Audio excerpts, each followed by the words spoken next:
12월 23일 일용할 양식입니다. 마태복음 23장 23절에서 28절 말씀입니다. 어제 말씀에 이어서 예수님은 화 있을진저 외식하는 서기관들과 바리새인들이여 라는 말을 반복하시면서 당시 종교 지도자들에 대한 책망을 이어가십니다. 오늘 본문은 세 가지 면을 창명하십니다.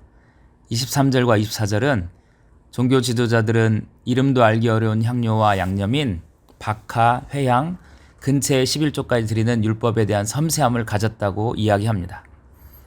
그러나 율법 안에 있는 더 중요한 하나님의 정의, 긍휼, 그리고 믿음을 버렸습니다. 예수님은 이런 서기관들과 바리새인들을 하루살이와 낙타의 비유로 책망하십니다. 그들은 하루살이 같은 사소한 일들로부터 자신들에게 불결을 가져오지 못하도록 모든 주의를 기울입니다. 그러나 낙타만큼 크고 중요한 것들에는 관심이 없었습니다. 예수님은 세심한 11조 생활을 책망하신 것이 아닙니다. 더 중요한 정의와 사랑을 버리면서 하나님의 말씀을 왜곡한 것에 대한 책망을 하신 것입니다. 25절과 26절은 항상 외적인 성결을 추구하면서 내면을 죄로 부패하게 방치하는 것을 책망하십니다. 서기관과 바리새인들은 겉만 깨끗한 잔과 대접처럼 자신들을 탐욕과 방탕과는 관계가 없는 사람으로 비추고 싶었습니다. 그리고 또 스스로 그렇게 생각하는 사람들이었습니다.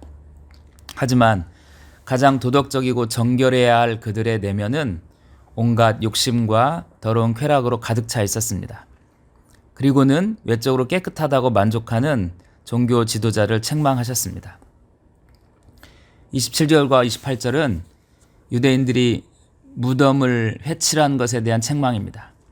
그들은 무덤에 그들의 신체가 접촉해서 더러워지는 것을 방지하기 위해서 눈에 잘 띄는 회반죽을 이용해서 칠해 놓았습니다. 그렇게 칠해 놓은 무덤은 아름답기까지 했습니다. 그러나 그 무덤 안은 시체의 뼈와 더러운 부패물들과 역겨운 냄새로 가득합니다. 예수님은 종교 지도자들의 부패상을 폭로하시면서 회칠한 무덤 이야기를 하셨습니다. 이유는 겉으로는 좋아 보이지만 걸어다니는 시체에 불과했던 것입니다.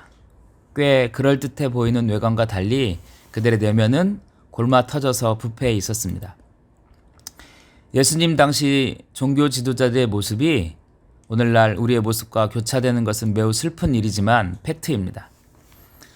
세세한 11조는 드리지만 정의와 사랑은 버리듯이 말씀의 중심 가치는 무시하고 주변적인 상황에 집중해서 하나님 말씀을 자의적으로 해석하고 있지는 않은지요.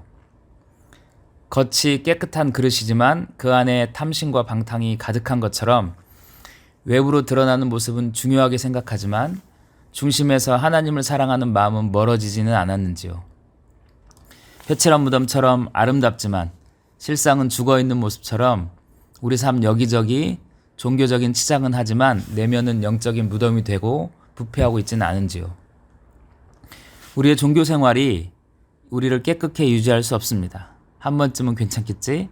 이 정도는 허용될 거야 라는 일상의 작은 허락들이 성령의 전인 우리의 삶에 외식의 틈을 줍니다. 화 있을진저 라는 책망이 나와는 상관없다고 생각하면 이미 우리는 책망당한 종교 지도자들의 모습과 같은지도 모릅니다. 책망의 말씀이지만 나에게 주는 말씀으로 받고 우리 자신을 돌아보아야 합니다.